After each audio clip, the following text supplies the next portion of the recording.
Welcome everyone to this afternoon's joint program between the Euclid Public Library and the East Cleveland Public Library. My name's Carla Bowman. I'm the Deputy Director here at the Euclid Public Library, and I have the pleasure to introduce our two speakers today.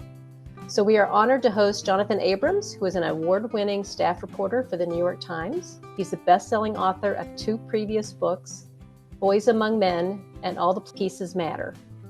A graduate of the University of Southern California, Mr. Abrams was formerly a staff writer at Bleacher Report, Grantland, and the Los Angeles Times.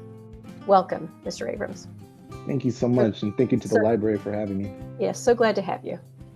And then I'd also like to introduce Mr. Ray Ford. He is leading today's discussion. Mr. Ford's a former employee at the Euclid Public Library, is currently an English teacher at the Euclid City Schools, and is serving as Vice President on the Board of Trustees for the Euclid Public Library. Mr. Ford's passionate about hip hop, and I know he's looking forward to today's conversation. So with Mr. Abrams' permission, we're recording this program. You can look for the recording on Euclid Library and East Cleveland Public Library's YouTube pages.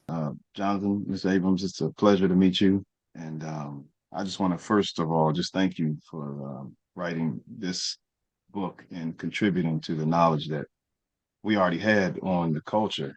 It was much needed, and I've never read. Well, I read one book sort of like this, but it only spanned like 10 years. So I just want to thank you for contributing to the knowledge base that we already have about the culture. I appreciate it. I can't rap and I can't DJ, but I figured that this would be something that I could contribute to a culture that I love. You never tried any of that? I didn't say I didn't try. That's how I knew I was bad at both. Really? Really? Which one were you the worst at? Oh man, probably trying to be a lyricist. I didn't try too hard, but I got bad feedback from friends. So yeah, that kind of feedback gets back to you really fast. I mean, it's an instant feedback. When you can't rhyme, it's bad. I mean, it comes back quick. Trust me, I've been on that road too. And I kind of fell into the lap of DJing early. So that became my entrance into the culture, the vinyl and the records. That's the foundation of it all. Yeah. So if you wouldn't mind, we'll start just for the folks joining and that will watch us later. How did hip hop culture begin? Yeah, so it began in the 1970s with a bunch of neglected and impoverished kids in the Bronx. And these are basically latchkey kids who didn't have a lot to do.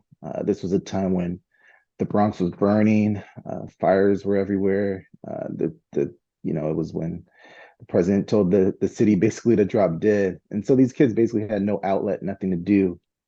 And the older kids, they went down to the discos in downtown New York. Like I said, these kids were basically left alone their own devices. And what happened was that one of the DJs who had just gotten from Jamaica, a DJ named Kool Herc, he found a way to do a merry-go-round system with his 2 turntables.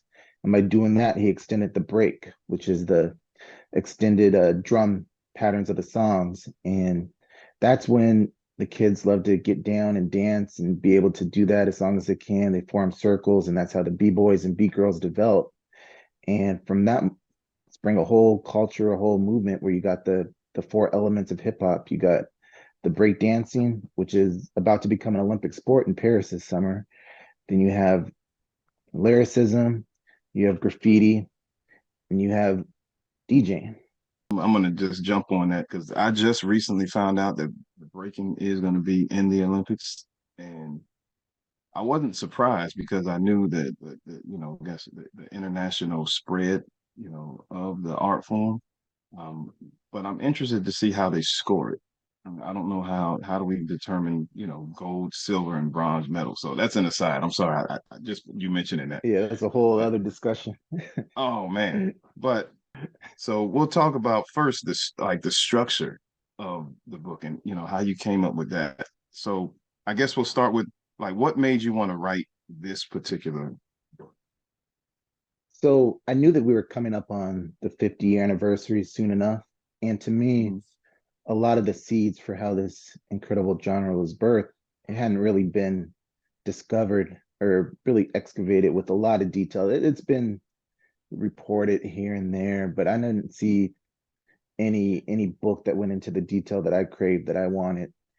And so the other component of it is that it's not like, I don't know, like jazz or blues or some other musical genre where you can't talk to the architects and the creators of it. A lot of hip hop's architects and Right. creators are still amongst us, and a lot of them didn't get the Mhm. due that they should have received for helping birth this thing. So I think it was a Mhm. combination of those two factors. And that's a very interesting point. A lot of our godfathers and originators of the culture, like you said, they're still here, which leads me to my next question, and that is, how did you come up with the interview process? Like, I know you're a journalist, and so it kind of reads into that. But there's narrative, which is cool. It's just that the story that we all know. But then the narrative to me is what really, I mean, the interviews is what really made the book different. I've read a lot of hip hop books about hip hop, but none like this before. So what made you structure it like that? Yeah, so it's a oral history structure. So basically we have these pioneers and bricklayers and architects telling the story of creating and advancing hip hop in their own words. And that uh, propels the story forward. It's not a strictly narrative story. And I always like oral history formats because I think if they're done right, they almost feel like a written documentary. And I wanted the way I wanted it to feel was that these pioneers were sitting at a table, sitting at this whole Yes. big table and telling stories, passing it back and forth and holding this giant conversation on hip hop. How did you get in touch with all of these folks? I mean, I can't think of anybody that you almost didn't talk to. Well, um, cool. Hurt. Did you get a chance to speak? I don't remember seeing Hurt in He was there. one that I didn't Hmm. there were some, and there were some whose stories have already been told a lot and already out there. So I was more happy to get somebody whose story hadn't been covered as much. It was almost like excavating a diamond. So somebody like uh Duke Booty, who Yes. he helped co-write The Message, which is a foundational hip hop song. And he actually passed away shortly before the book Hmm. published. So I was so happy to be able to get his words and his message into this book. But it was basically a lot of emails, a lot of calling, a lot of bugging people, Hmm. um, a lot of just saying, "Hey, I got this person, I got this person, I got Hmm. Killer Mike and Bun B and Just Blaze to talk. Will Ice T talk?" It Yeah. was a lot of emails along those lines, and some people understood and got the vision for it, and some people Hmm. didn't. And I can't blame the people who didn't because a book sounds so far off. But I was really happy with the final product and how it came together at the end. No, no, I agree 100%. I've only read one other book about the culture like this. I mean, it's called Yes, Yes, Y'all, and it is an oral history, but it only spans 10 years, from birth, to the 10 years, following. Yeah, I read that. There's That's a good one Yeah, it is, but by like I said, it kind of Jim Frick, I think, yep, and yep, Charlie Ahern. yep, Yeah. yep. And so it spans those 10 years, and it has, all of the literature in there. It has, some oral histories in there, but it stops. This one, it kind of keeps going, and the way the sequence of it, it did feel like I was watching a documentary. So of the which of the folks that you spoke to, which was kind of like your favorite interview, if you can choose a favorite? I know that's kind of hard. One when you ask that, one that immediately jumps out is Cool Mo D, and Okay. Cool Mo D is such a pivotal figure in hip hop Yes, because absolutely. he was there at the beginning with the Treacherous Three, and then he was there Mm-hmm. as hip hop starting to come of age. He was battling LL Cool J. He was there at the Mm-hmm. Grammys when a lot of artists who had gotten the first hip hop Grammy decided to boycott it. So and talking to him, there's a couple times in life where I feel like it's almost not an interview. Like I'm just being delivered like these seeds of knowledge, Yes. and I'm not even Mm-hmm. taking it for a book. I'm taking it for myself. Mm-hmm. And talking with Cool Mo D was definitely one of those times where, he was talking about hip hop as it went up in the late 80s, as it was almost NWA pitted against Public Enemy. And Yeah. what hip hop version became more popular after that was the gangster rap. And he had a lot of thoughts on why that was more popular coming out of the late Mm-hmm. 80s and then the early 90s. And Mm-hmm. he was talking about how like Rapper's Delight, when that came out, you put 1 cent, corporate America puts 1 cent into anything and it changes how it is forever. And that's when hip hop truly started to change and branch off from the different four fundamental elements, because people found that they could profit and commercialize hip hop, and hip hop forever changed. So he was just dynamic in talking to him. Yeah. I remember, I mean, I'll go into a little bit my experience with the culture. I mean, I don't know about you, but I can't quite remember, you know, my first encounter with it. It just always felt like it was there, and I'm the younger side of, the first generation, you know, the culture. I mean, I'm like the baby of the first generation. But in saying that, um, how many people did you actually talk to? About 300 for the book. And did you use all like 300 people in the book? Pretty close. Um, Mm-hmm. Yeah, I tried to use as much as I could. It's funny. The book is heavy, but the Yeah. original manuscript I sent in was probably 3 times as large as what Mm-hmm. the final thing came out to be. Because Mm-hmm. hip hop is such a sprawling story where so many people impacted and propelled and pushed Mm-hmm. it forward. You could just publish a book just listing everybody's names who contributed to hip hop, and that would be a whole big book. So, Yeah. I knew that not one book could capture all of hip hop and its impact and its evolution, but I figured I Mm-hmm. would give it a good shot. Yeah. No, and it reads, and that was my follow-up question to that was, yeah, you talked about the different influences, all the people that kind of affected, the culture, and it's regional, so you kind of you start in the Bronx, and then all of a sudden you're doing this, and you're doing this, and you're doing this, and you're doing this.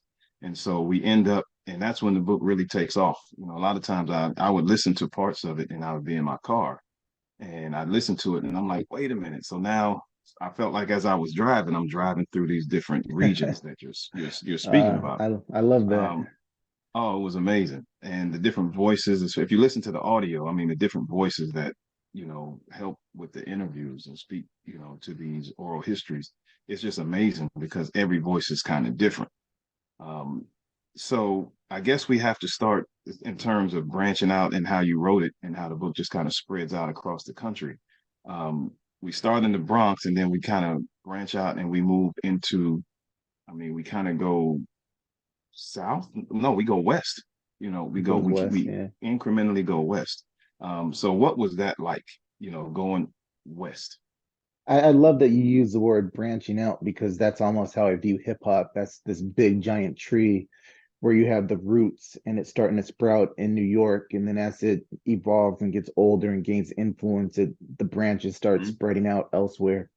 So that's how I viewed the book. Like I Mm-hmm. started it in New York and it stays in New York as it's starting to percolate and develop, and Rapper's Mm-hmm. Delight and the message comes out, and it stayed in New York for a good Yeah, it did. almost decade, where you get Mm-hmm.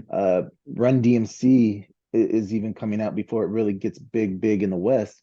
But then Yep. what comes big out in the West, it's not the NWA music that launches and propels hip hop music out there. It's the electro hip hop scene, where Yep. kind of the Africa Bambaataa branch of hip hop, where you have Arabian Prince and even Dr. Mm-hmm. Dre wearing the sequin Yep. outfits, and Yep. they Yep. and Uh-huh. and they were doing all the electro stuff. And from there, hip hop kind of gangster rap kind of starts in Philadelphia with Schoolie D, so it goes out another Mm-hmm. branch.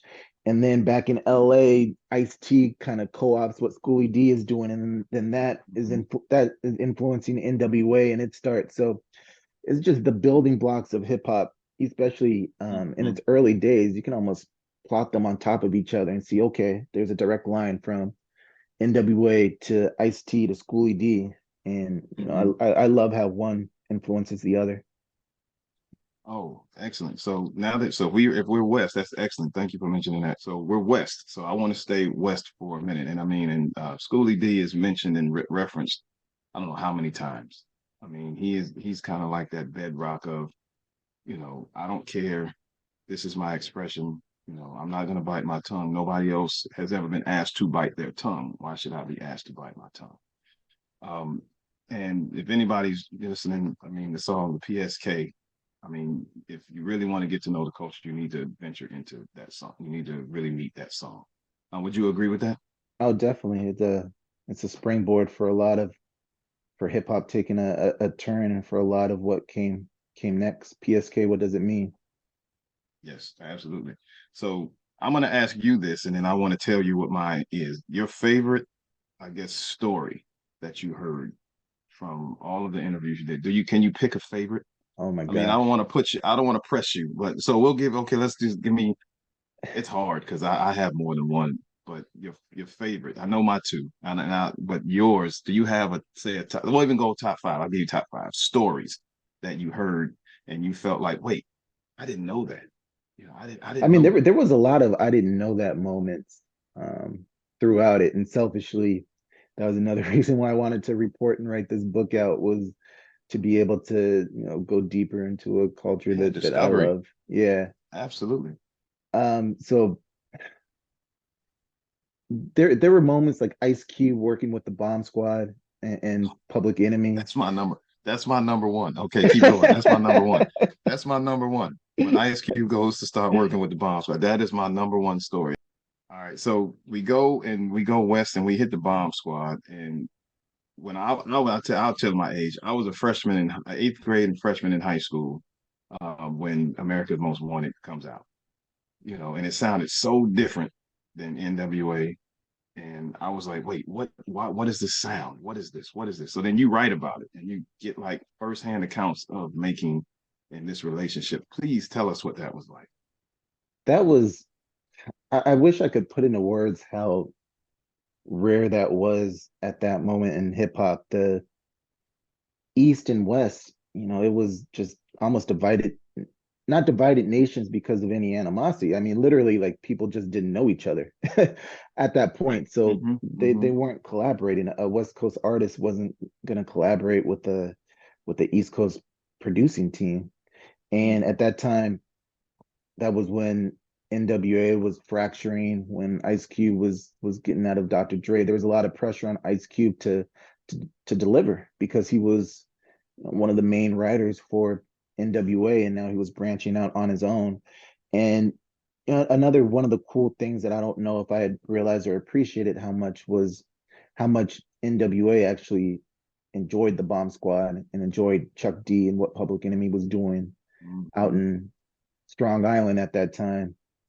Mm-hmm. So Ice Cube basically flies out to New York and meets up with the Bomb Squad, and they get to work. They It's just a meeting of the minds where both sides are focused on delivering the best product that they can, and they come up with, like you said, America's Most Wanted, a masterpiece. Yes. Yes. And I think reading this, where you talked about the difference in the music making process between the Bomb Squad and Dr. Dre and Yella, when their creative process was, I mean, I always considered it's like controlled chaos. It's the most beautiful sound of chaos you've ever heard. Because they layered and stacked all of these different samples on top of each other. Um, and how he was kind of like they kind of just sat him to his own devices, like, okay, find some music and then Mhm. we'll put it together later. I mean, that to me, to hear that, I mean, I knew that they kind of worked in an assembly line sort of, you know, ordeal or process, but to hear him actually say it, to hear, was it Sir Jinx, I think, was in there speaking. I'm like, man, you couldn't have wrote a more complete, tale, so to speak, I for appreciate fans, that. for I for fans like me. it's it's the eras of hip hop that I love, and I'm sure that you came from. It's difficult for people to imagine what it took to extrapolate all the sounds and the drums and the music that somebody like Bomb Squad did, where it took 5, 6 people, and it didn't take a day. They Right. weren't just hitting keys on a computer and finding those sounds. They were Right. digging through crates. That's where that Mhm. name comes from, and finding those records, even if it's just a snippet to sample from. Mhm. So, all right. So, are now? So we're out west, and now I want to fly us back to Queens for a second, and I want to go in the second part of the book that you write, and it's the native tongues. When you get to native tongues, and we get this, this meeting of these beautiful minds, Queen Latifah, Tribe Called Quest, Jungle Brothers, all of these, minds that sort of step outside of the boundaries of not only music making, but thoughts and ideas in their music. What was it like speaking to them in that process? Yeah, that was an era of hip hop where you're just getting all different kinds of hip hop, where you're getting the NWA sound, and you're getting just different flavors, and that's De La Soul and Black Sheep, Queen Yeah, yeah. Latifah, Chi Ali, uh, Q-Tip, Fife Dog, and it's a different branch of hip hop, and it's more taking it Mm-hmm. more jazz influence, and it's also more conscious and more, you know, not taking yourself as seriously like De La Soul did in a lot of their songs. So it's almost like they're showing that hip hop is for everybody. It's not Mm-hmm. for the didactic crowd that some people may get from Public Enemy, or it's not Mm-hmm. for the rebellious side that you get from NWA, but it's almost that Afrocentric, we can be proud of ourselves type of flavor that they're Mm-hmm. coming with. And for that moment in time, it's really popular and really fresh and really new. Amazing. I mean, I like I said, I keep, I'm in awe of I guess the first person accounts of all of these, I guess, journeys of a lot of these folks. That's the part that got me the most, and I think that's what's so impressive about the book to me is that, yes, you have your narrative in there, but then you take that narrative and then you almost kind of use as evidence, these first person accounts of what actually happened when it happened. Uh, You can't. I appreciate that. One thing I want to mention too is that, like, we mentioned Queen Latifah, and everybody talks about the golden age of hip hop, where Yes. you have KRS-One and Rakim and Big Mm-hmm. Daddy Kane, and hip hop is just going leaps and bounds ahead. I just want to point out that at that point in time, you also had women just really advancing hip hop, where you had Queen Latifah and MC Light coming off the heels of what Roxanne Shante was doing, and Salt and Pepper. It was just a real dynamic time, that late '80s period for hip hop. Yeah. I mean, MC Light. I mean, we can't say enough about her. Like, I remember when like Eyes on This came out. I think that was 80, late 88, 89. Eyes on This comes out, and for those of you that don't know what cassette tapes are, um, I had the cassette tape. I didn't have vinyl, that vinyl just yet. I'm a huge record collector, you see behind me, but the cassette tape came out of mine, popped. I played it so much. Eyes on This, like it popped. And then I had to run down to my friend's house and dub a tape of it, but yes, Queen Yeah, Latifah, I you, mean, all you of those remember folks. trying to dub the cassettes and all that, man. Ooh, that was back in the day. I got a few years on me. All right. So if you wouldn't mind, if you don't just like I said, I'm kind of just in my bag right now about the book. Can we fly south? An interesting story about when you start to get into the formation of Two Live Crew and their influence on the culture and how they pushed it into a different region. Um, I grew up in the military, and Hmm. so my experience of being given the cultures is quite different. But my first actual experience as a kid was with Two Live. crew when I was living on Air Force bases in Oh, Florida. okay, so you didn't tiptoe in, you jumped right right in. Smacked right in the face. All kinds of trouble with language and lyrics and adult themes. I mean, it was all there, and I couldn't have been any more than 10. And I was collecting vinyl at that point. I actually have those early Two Live Crew vinyl records, like the Oh, ones with nice. the Luke Skywalker imprint. I still have them. So that shows you how I shouldn't have been listening to it at 10 years Yeah, old. before he had to drop the Skywalker part. Yeah, before he got sued. Yeah. So, what was it like going, I guess south? It's like taking this long plane ride. So you go from, the Bronx and you end up out west, and then you fly down and you go south, into Florida, but you make a stop with Brother Marquise in California. So what was it like putting that puzzle together? Yeah, so I think the army base is this. I'll answer the question in a second, but mentioning the army base is really interesting because army bases played a unique uh, role in hip hop, where a lot of the music spread that way. Was different people coming from different parts of the country to specific army bases and being able to exchange those cassette tapes and listen to new music and share and experience that for the first time. So that's really, I feel like that's a unique component and facet of hip hop. The South, their hip hop, I feel like it's almost separated by one specific moment. So you have the Two Live Crew, and they're operating in Florida. The Two Live Crew, it first came together in Southern California at an Air Force base. In Luke Skywalker, Uncle Luke, he sees that this crew is popular whenever he plays this song in Miami. And these people in California basically have no clue. And he Mm-hmm. says that he'll fly them out to Miami for them to perform, and they realize how popular they are. And so gradually and gradually and gradually, their music becomes more raunchy because it's that booty shaking, loud bass music that it's hot and sweaty in Miami. It's humid, everything gets going. It's more about that bass than any type of lyrics. So that's one part. And hip hop is starting to percolate a little bit in Atlanta, in New Orleans and Memphis and in other places in the South. But the one big bisecting moment with hip hop in the South is at the 95 Source Awards when Andre 3000 says that the South got something to say. And that's when almost the South just takes a stranglehold on hip hop soon after that. And wouldn't let it and wouldn't and probably just recently kind of loosened, not even let it go, just kind of loosened it up because I mean that's a gumbo mixture that southern that's a gumbo mixture down there with the different varieties of music that you get.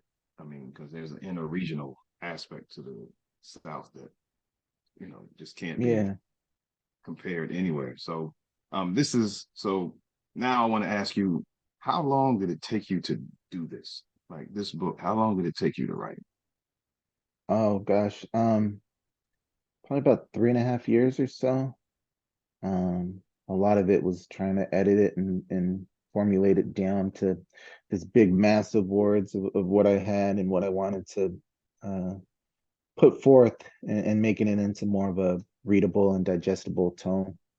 Hmm.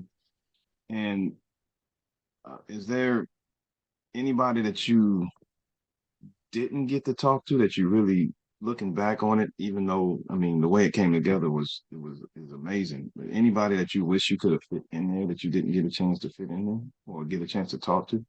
Yeah, I mean, I'm just a fan of some people who like, like somebody like Nas or Jay-Z. Yeah, it would have been really Hmm. fun to talk to, but their stories Speak. are, like I said earlier, they're out there. So being able to talk to somebody like Ice Cube or Just Blaze or Bun B, like people who I grew up on their music and appreciated their impact, that was Hmm. really enlightening and entertaining for me. Hmm. Um, do you have a particular favorite region where music comes out of? I mean, I grew up in Southern California in Right. the 90s. So Okay. I came to age with Tupac and Snoop and that whole Death Row Hmm. conglomerate back when Suge Knight was running the streets. Hmm. Uh, I love, and beyond that, I love that G Funk, that Dr. Dre Yeah, and DJ Quick and Warren G type of music. That to me quick, screams LA. quick. Yeah, that's another genius. I mean, DJ Quick. Ooh, you can write a whole book on him. Just by himself. And I believe you opened the book with kind of like a story about Tupac.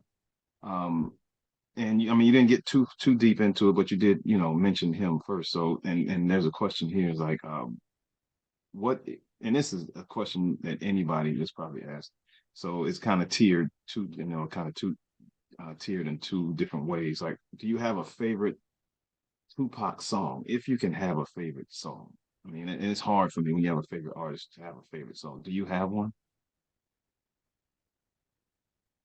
Yeah, I think, and I'm trying to decide on the moment, but if I had to pick one, I think Changes would Oh probably be the wow. one, just Mm-hmm. because I think he was so ahead of his time as far as what he was talking about, and the reason Mm-hmm. why we're still talking about Tupac today is because a lot of the stuff that he talked about was back then in the early to mid 90s is still relevant and prevalent today.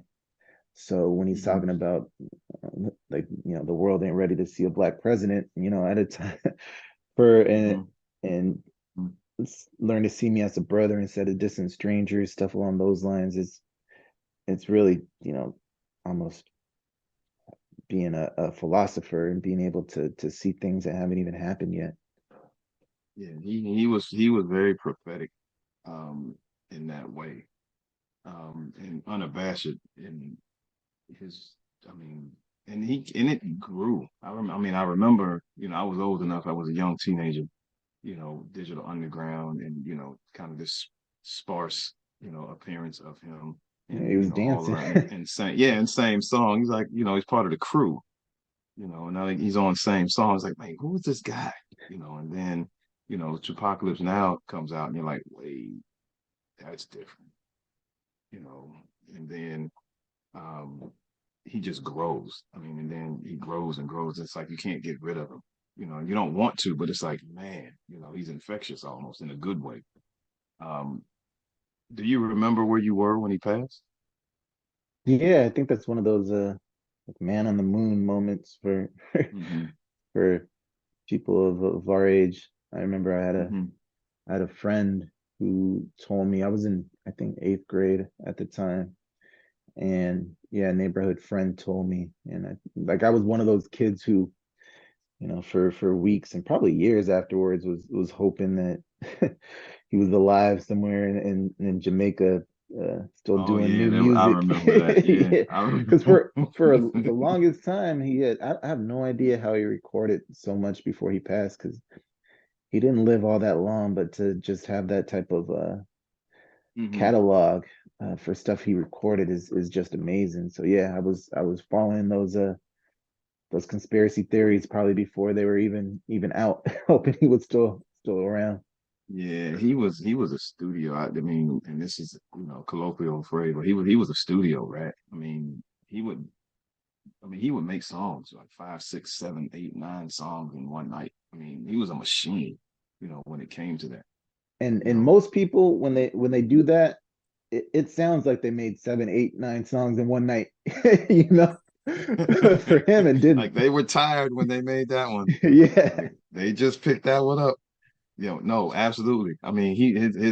His writing stamina, and it was amazing. Because some of the stuff we even hear now, he made. Who knows when he made it? And that's the beauty of it to me. It's like you don't know when he actually made those songs. Well, All Eyes on Me, he was just in massive creativity mode. Um, and one more, because I always ask this if I can, about Pac. Favorite album. And this always, my eyebrows go up when I, hear people's answers about this, favorite Tupac album. I'm gonna go with Me Against the World. Um, Okay, we don't have to do anything else. We're on the same page here. We're on on the same page here. Okay, let me just follow that up with, I'm an English teacher, so why? Why? I think it was his thesis. It showed Mm-hmm. every type of version of Pac that you could find. Mm-hmm. Showed the kind of angry, virile Tupac Mm-hmm. Shakur. Showed the deep, poetic, sensitive Tupac Shakur.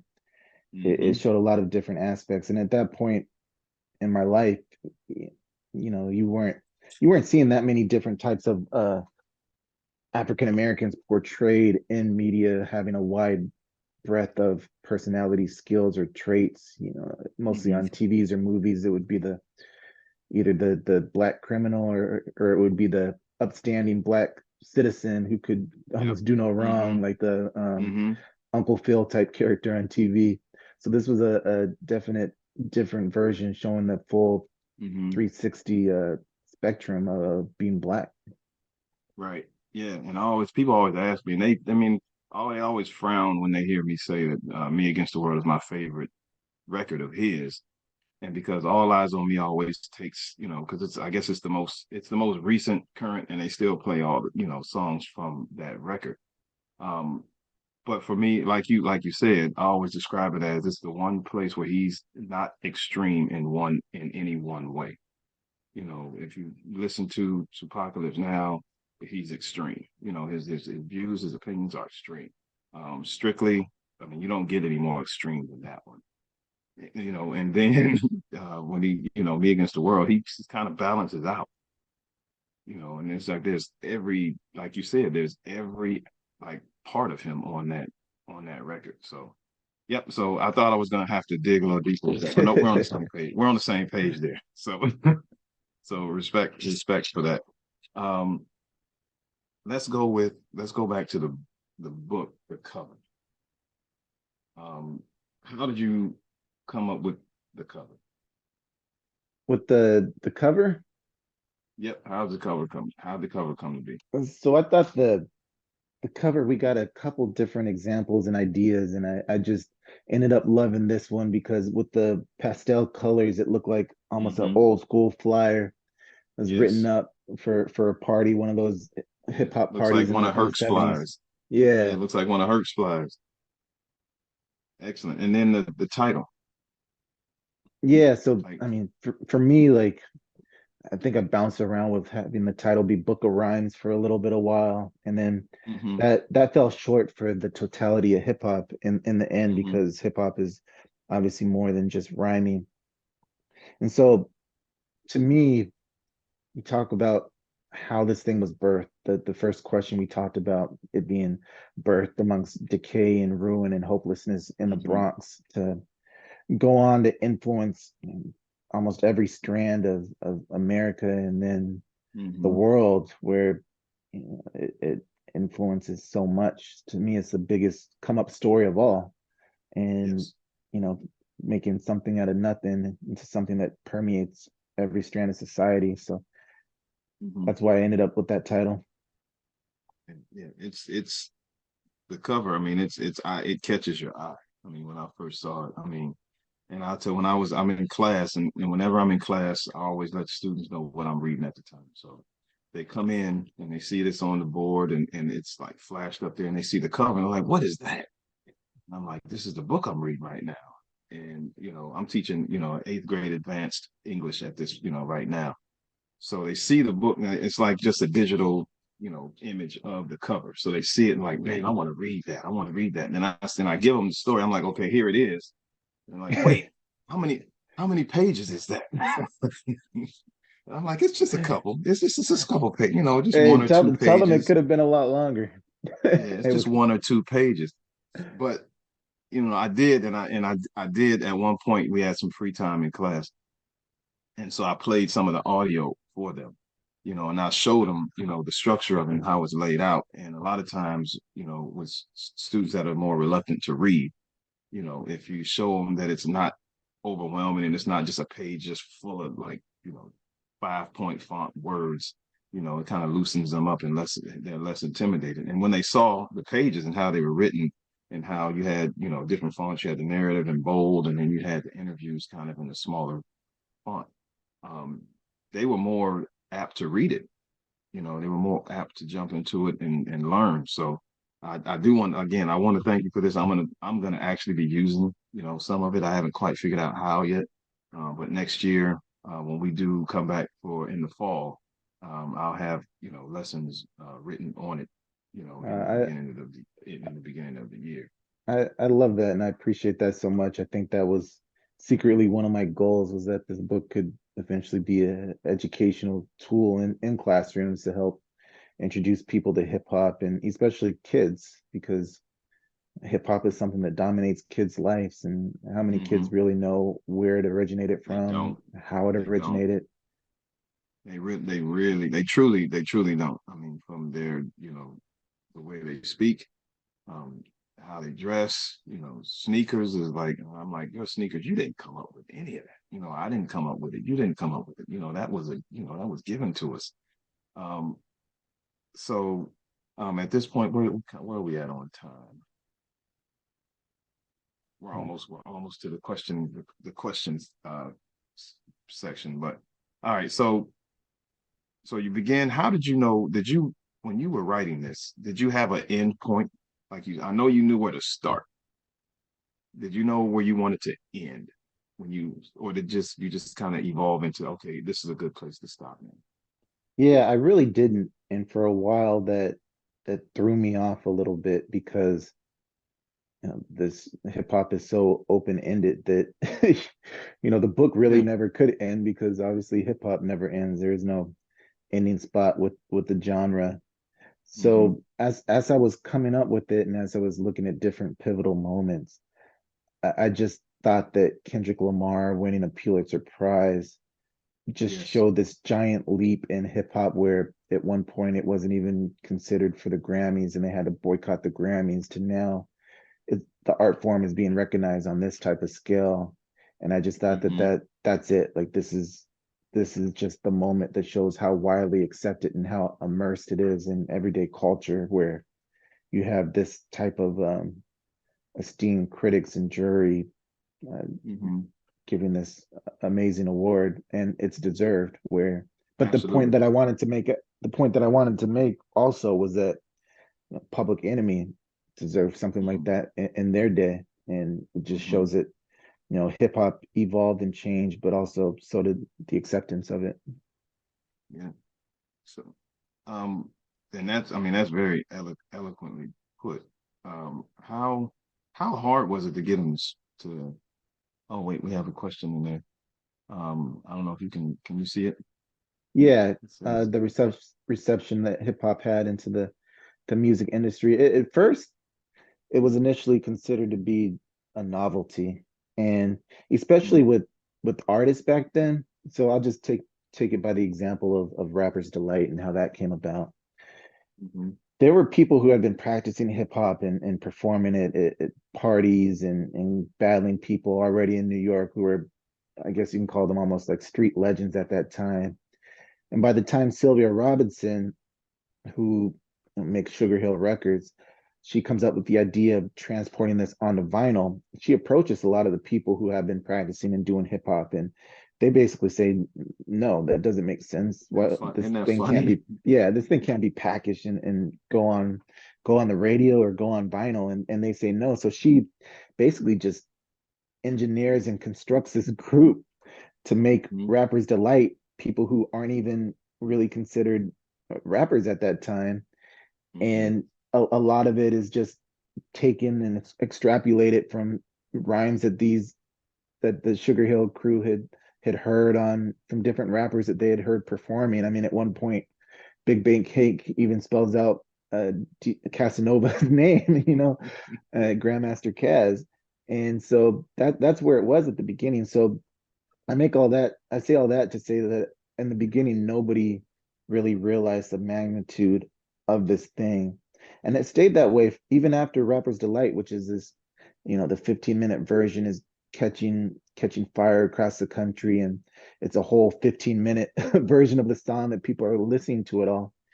It didn't really catch fire until that mid 80s period, when you have Def Jam and Rick Rubin come out and Mm-hmm. and and Russell Simmons at that time, and they really push hip hop onto the to mainstream and make it the industry that it ultimately would become today.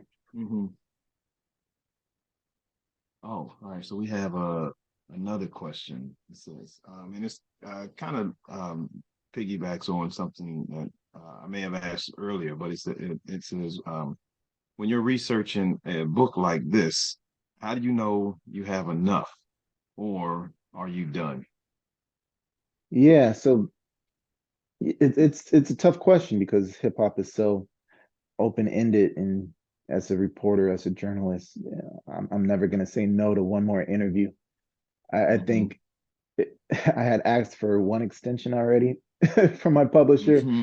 and Right. then instead of asking for another one, like, so my other books I'd actually turn in early. This is the first one that I asked for an extension on just because it was so complex and I wanted to get it right. So once it Hmm. had started to weigh in on that long, and was on the verge of asking for a second extension, I said, this is as complete as I'm going to be able to do. Hmm.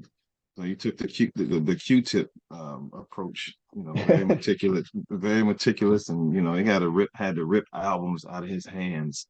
It was bad, but the product you can't argue it. I mean, yours or his. Um, so, all right, and Rapper's Delight.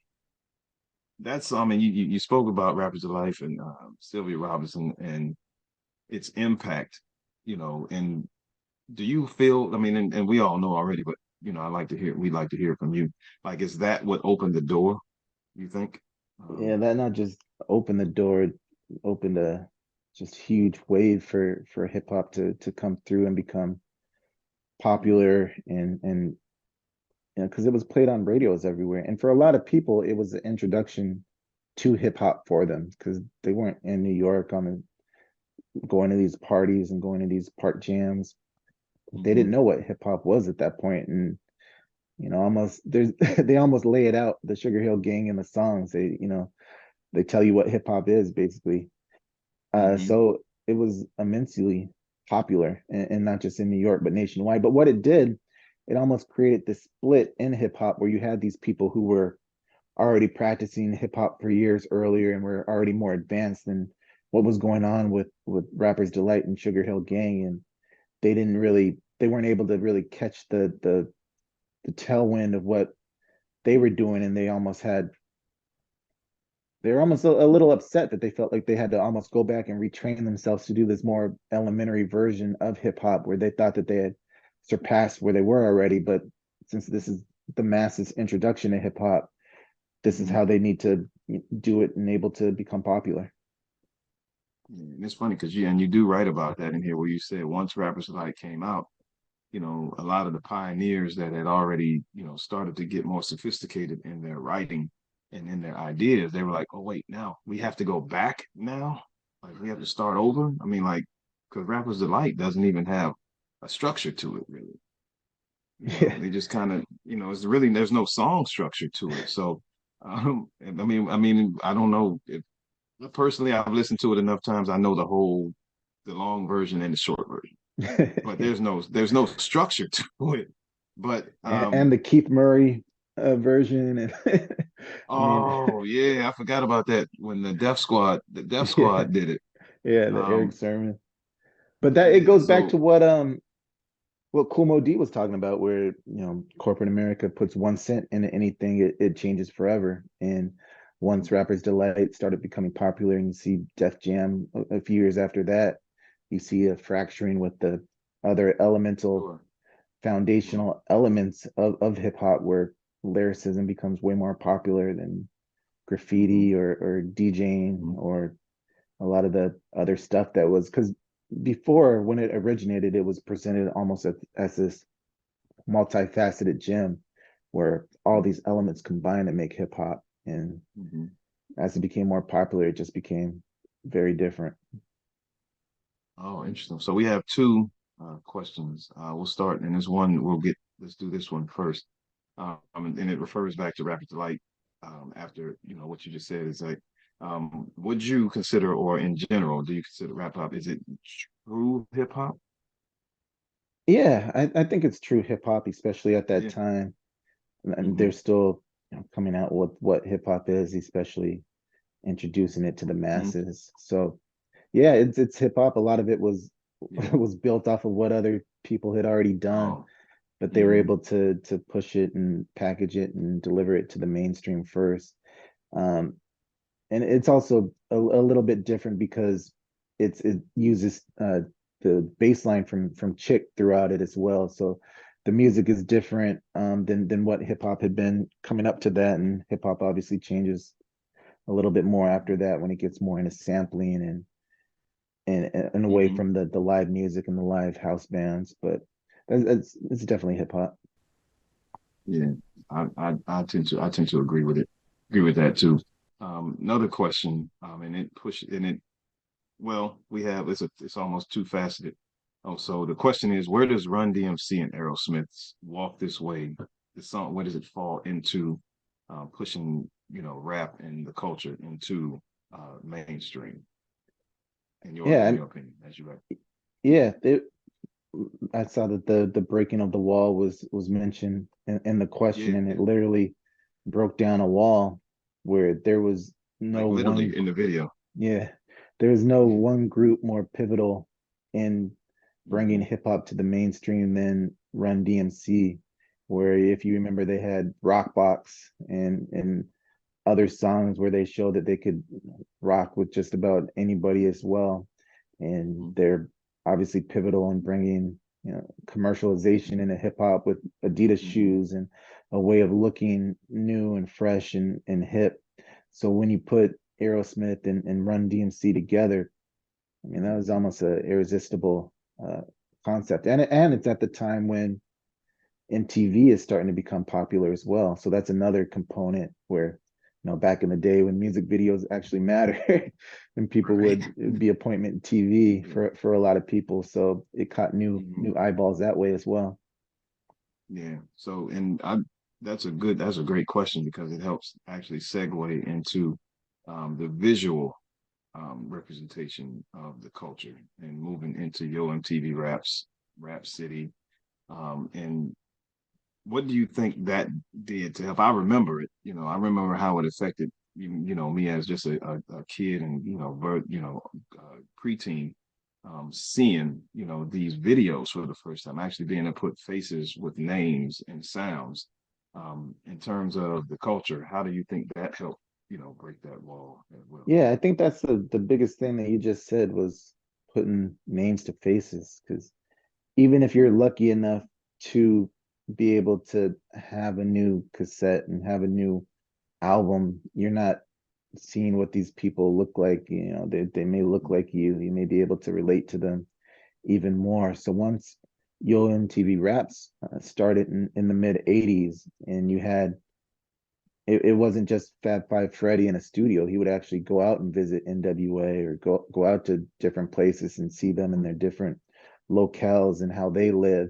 So it was opening up a brand new window for a lot of people. And Mm-hmm. I know that for some people it may be hard to imagine an era with no cell phone cameras and no like Right, right, ubiquitous right, camera right. everywhere, but this was a Mm-hmm. day and age where the mainstream media wasn't really covering hip hop, Mm-hmm. and a lot of it was still left to the imagination until something like Yo MTV Raps open eyeballs, literally open eyes to what was going on. Yeah, I know. For me and the young people and people that I grew up around, like I said, I grew up partially a lot of my childhood on a military base, Air Force. My dad was in the Air Force when I was growing up, so um, we that was our like gateway into the culture to see how folks dressed, see how they walked, how they talked, how they interacted with one another. It was through the videos and on TV raps, that kind of like brought it full circle, for us, living, behind that fence, so to speak, Hmm. because, that's kind of how you live when you're in the military. Um, so I think we got about 4 minutes left. Um, are you working on anything else? And like, do you have any plans is there anything left that you think that you would like to discover for for yourself in this particular genre of Yeah, I mean, I writing? I think that mean, there's always stuff to discover in hip hop. Another firm book on hip hop. I don't have that plan yet. I wanted to take a deep exhale after this book and be able to chill for a little while, but I'm getting that sure, itch again sure. to find that next idea. Hmm. All right. Um, and one thing it just came popped into my head. We have 3 minutes left, and maybe we can just leave it here, and we can sign off. But um, I didn't get a chance to talk to you and ask you about when you started to really talk about or write about JD and Slum Village, you know, and his like influence on not just rap music, but music in general, especially when we talk about neo soul. You mentioned that in the Hmm. story. I mean, in your book. Um, for those folks that don't know who JD is, like I said, we got about 3 minutes, and I hate to rush you with this, but I think it's very important that we mention him before we go. Yeah, yeah. Just hearing his name, I'm gonna play some of his tracks after this because it's been a while, and his music always gets you in a good mood because it was so eclectic, and it still is. So Dilla is a producer out of Detroit who he came up by meeting Q-Tip, and he did a lot of I mean, he didn't do a lot. He basically discovered the neo soul sound, and he unfortunately passed away before his time. There's a Dan Charnas, who's a really talented journalist, did a biography on Dilla a couple of years ago that I think is just magnificent. So anybody curious about him and his life, I would strongly urge them to look at that book. Yeah, I haven't had a chance to read it yet. I've been eyeballing it, but haven't had a chance to get to it. I do plan on reading it over the summer once school lets out.